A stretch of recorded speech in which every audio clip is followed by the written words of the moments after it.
आता मी जिल्हा परिषद पंचायत समितीची निवडणूक फॉर्म भरून झाल्यानंतर आता 2 दिवसात आमचं चित्र स्पष्ट झालेलंच आहे।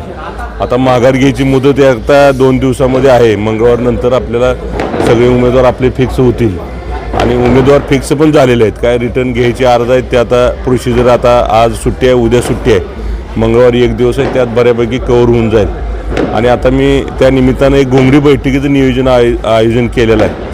गेल्या 2 दिवसापासून घोंगडी बैठक प्रत्येक गावात जाऊन बसून काय कोणाच्या अडीअडचणी असतील, काय गट तट, परिचारक साहेबांचा गट, आपला गट, आदरणीय अवताडे साहेब आमदार साहेबांचा गट, ह्या सगळ्यांचा मेळ करून आणि रणजित शिंदेंचा गट, ह्या सगळ्यांचा आपलं विभागलं कार्यक्षेत्र विभागलेलं आहे। आणि कार्यक्षेत्र विभागलं असल्यामुळं सगळ्या कार्यकर्त्याला विश्वासात घेऊन सगळी मोठ चांगल्या पद्धतीनं बांधायची या पद्धतीची भूमिका आम्ही करतोय।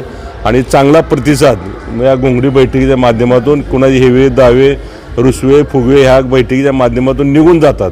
आणि साहजिक आहे, लोकशाही म्हणल्यानंतर थोडे रुसवे फुगवे सगळ्याचं समाधान होत नसतं। ह्या सगळ्या गोष्टी आम्ही ह्या बैठकीच्या माध्यमातून सगळ्या गोष्टी क्लिअर करत चाललेलो आहे। आता ह्या भागातसुद्धा आज वाखरीमध्ये आमचे नाना गोसावींची उमेदवारी आहे आणि नाना गोसावी साहेबांचं काम पण मागच्या 5 वर्षामध्ये पंचायत समितीमध्ये चांगलं काम त्यांनी परिचारक साहेबांच्या माध्यमातून केलेलं आहे। आणि आता यावेळीसुद्धा त्यांनाच उमेदवारी परिचारक साहेबांनी जाहीर केलेली आहे। आणि जिल्हा परिषदेची उमेदवारी समाधान काळेंची मिसेस म्हणजे मोनिकाताई काळे ह्या पण निवडणुकीला उभा आहेत।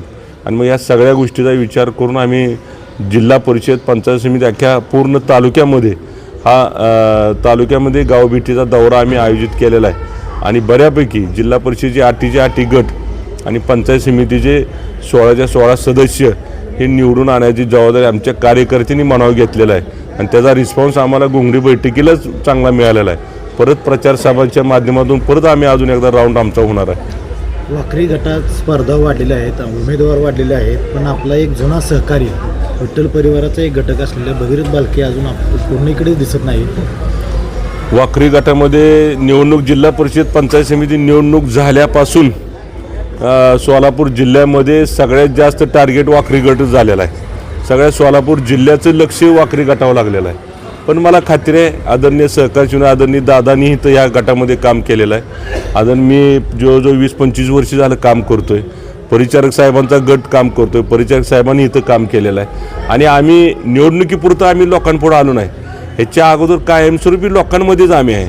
त्याच्यामुळं असं टार्गेट केलं आहे किंवा असं म्हणण्यापेक्षा आम्ही ही निवडणूक सदासजी घेऊ शकतो कामाच्या जोरावर, की कारण आज काही ठराविक उमेदवार पुढे येत असतील तर ते उमेदवार आता निवडणुकीच्या माध्यमातून पुढे आलेले आहेत। पण ह्याच्या पाठीमागं आम्ही जे काम केलेलं आहे, ज्या टायमाला दुष्काळ पडला त्या टायमाला छावण्या उभा करणं, गाळ काढून देणं, पाण्याचं वाटपाचं नियोजन करणं किंवा NRBC पाणी असेल, उजनीचं पाणी असेल, या टायमाला जर टायमावर पाळ्या मिळत नसतील तर आंदोलन करणं, कोरोनाच्या काळात सगळ्यात जास्त मदत जनकल्याण हॉस्पिटलच्या माध्यमातून करणं, हे आम्ही कायम काम करत आलेलो आहे। त्याच्यामुळं आम्ही काम करत आलो, काम करत राहणार आहे।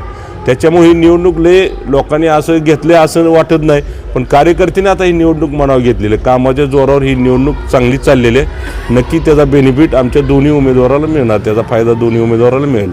ऐन वेळेला काळे कुटुंबाला उमेदवारी दिल्यामुळे परिचारक गटातील अनेक दिवसापासून तयारी करत असलेले काही निष्ठावंत कार्यकर्ते दुखावले गेले असं म्हणता येणार नाही। कारण आम्ही ज्या टायमाला जिल्हा परिषद पंचायत समिती निवडणुका जाहीर झाल्यापासून आम्ही एक महायुती राज्यामध्ये महायुतीचं सरकार आहे, भाजप आणि महायुती सरकार असल्यामुळं मी पण तसं अजितदादा साहेबांना सांगून आपल्याला काही जागा जे निवडून येणाऱ्या जागा आहेत 4-5 म्हणजे मागच्या वेळी मी जाहीर केलं होतं की कार्यकर्त्याची निवडणूक आहे आणि निवडून आणण्यासाठी आपल्याला प्रयत्न करावे लागतील।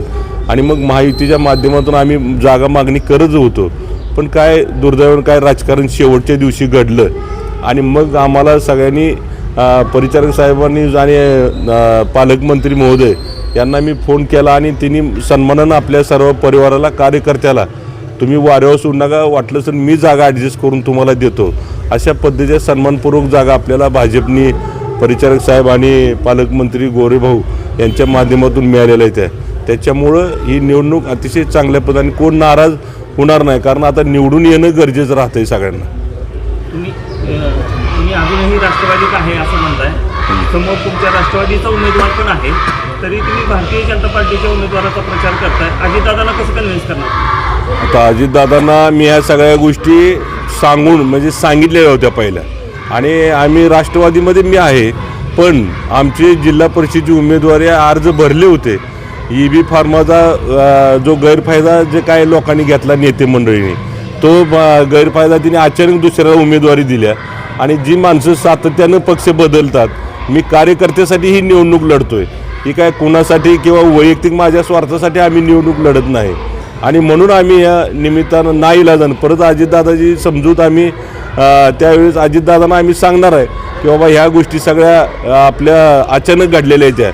आणि मला शेवटी त्या ज्यांच्याकडे तुम्ही EB फॉर्म नेत्यांकडे दिलं, त्या नेत्याने आम्हाला कोणालाही विश्वासात घेतलं नाही. वास्तविक पाहता त्यांनी आम्हाला सांगायला पाहिजे बाबा EB फॉर्म आमच्याकडे आणलेले आहेत, कल्याण तुम्हाला ह्याच्यातले काय तुमच्या दोघांच्या मिळून जर त्या टायमाला निवडणूक EB फॉर्म वाटप झालं असतं तर, पण त्या नेत्यांना काय करायचं आहे, फक्त हे काम विस्कळीत करायचं आहे, जनतेला विस्कळीत करायचं आहे. कारण नगरपालिकासुद्धा त्याच नेत्यांनी असंच काम केलेलं आहे, आणि आता जिल्हा परिषदलासुद्धा तशीच ते नेते मंडळी करतात.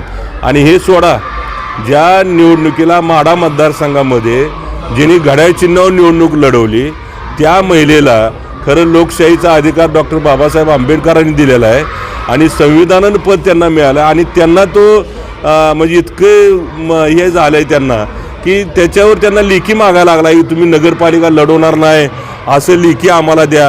हे दादासाहेब साठेंचं स्टेटमेंट मी ऐकलं, त्यांची बाईट ऐकली.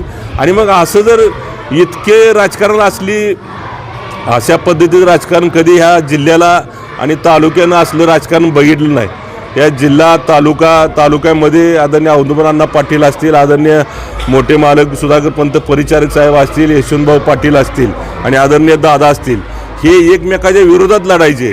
पण असलं राजकारण कोणाला लेखी मागणं किंवा असं नाही. त्यांनी फक्त विकासाचंच काम डोळ्यासमोर ठेवलं होतं. त्यांचे पण गटतट होते, पण त्यांनी विकासासाठीच पुढं डोळ्यासमोर ठेवलेलं होतं. आणि आम्हीसुद्धा तीच भूमिका, प्रशांतराव परिचारक, आम्ही समाधानदादा अवताडे, गणेश पाटील, हे सगळे आम्हीसुद्धा तीच भूमिका आम्ही समोर ठेवली. विकासाचंच काम आम्ही समोर ठेवलेलं आहे. पण ह्या लोकांनी जाणून बुजून इथल्या आमदारांनी लेखी मागायचं, म्हणजे अभिजित पाटील यांनी जर लेखी मागून लोकांची दिशाभूल आणि राजकारणाचा अंत करत असतील, लोकशाहीचा अंत करत असतील, तर त्यांना ती जनता त्यांना जागा दाखवेल. परिवाराच्या भगीरथ दादा भालकेंसोबत काय चर्चा? भगीरथ दादांचा कॉन्टॅक्ट अजून माझा झालेला नाही. ह्याच्या अगोदर एकदा दोनदा मिटिंग झाल्या होत्या, पण त्या परत उमेदवारी जाहीर झाल्यापासून त्यांचा काही कॉन्टॅक्ट माझा झालेला नाही. पण ते सुद्धा बघू, आम्ही कॉन्टॅक्ट करतोय, काय होतंय परिस्थिती त्यानुसार निर्णय घेता येईल. ओके. ताज्या घडामोडी जाणून घेण्यासाठी शिवशाही न्यूज यूट्यूब चॅनलला सबस्क्राईब करा. आपण हा व्हिडिओ फेसबुकवर पाहत असाल तर फेसबुक पेज फॉलो करा आणि शिवशाही न्यूज.com या आपल्या वेबसाईटलाही भेट द्या.